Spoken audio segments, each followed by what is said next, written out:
Mingala Kamya, I'm Angus Watson with the top stories for DVB. The Thai and the Malaysian police services have pledged to join forces in the fight against human trafficking. A joint meeting of police chiefs on Wednesday saw an agreement inked between the Southeast Asian neighbours. The bodies of 33 Rohingya migrants were found in abandoned traffickers' camps on the border between the two countries earlier this month, leading the Thai government to push for a regional crackdown on the smuggling trade. The United Nations Refugee Agency, however, has warned that the hunt for the traffickers in Thailand has forced ships overloaded with migrants to remain at sea. Meanwhile, the Malaysian, Burmese, Indonesian and Bangladeshi governments have answered a separate call by Thailand's government, this time for a regional summit on the boat people crisis set for May 29. On Wednesday, Malaysia's police chief was bullish about his country's record in the fight against trafficking.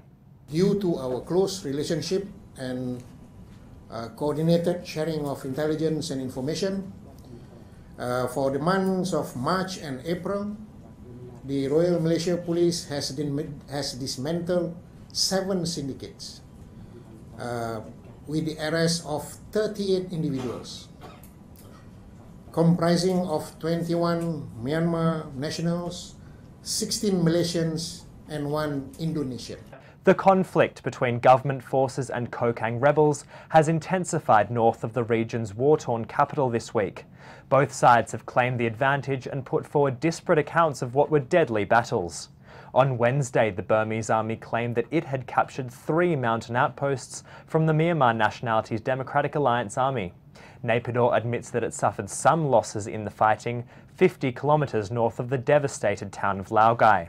The Kokang rebels deny the loss of the bases, claim that it had withstood a ferocious Burmese assault, which included attacks by helicopter gunships.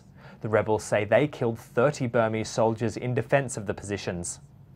Burma's Women's Party is in danger of missing the upcoming general election after the country's election commission turned down its registration application. The commission rejected the party's attempts to register ahead of the election on the grounds that their name was non-specific.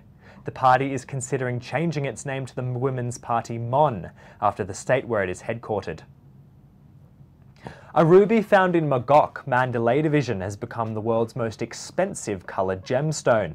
The rock, known as the Sunrise Ruby, sold for $30 million at an auction house in Switzerland on Tuesday. An anonymous bidder paid the huge price for the ring-mounted stone, the largest for a non-diamond. Mogok, a largely Shan town, is famed for both rubies and emeralds and has long been off-limits to travellers. A pair of earrings encrusted with Burmese emeralds sold alongside the Sunrise Ruby, fetching a price of nearly $4 million. You can find more on all of today's stories at dvb.no. Bye for now.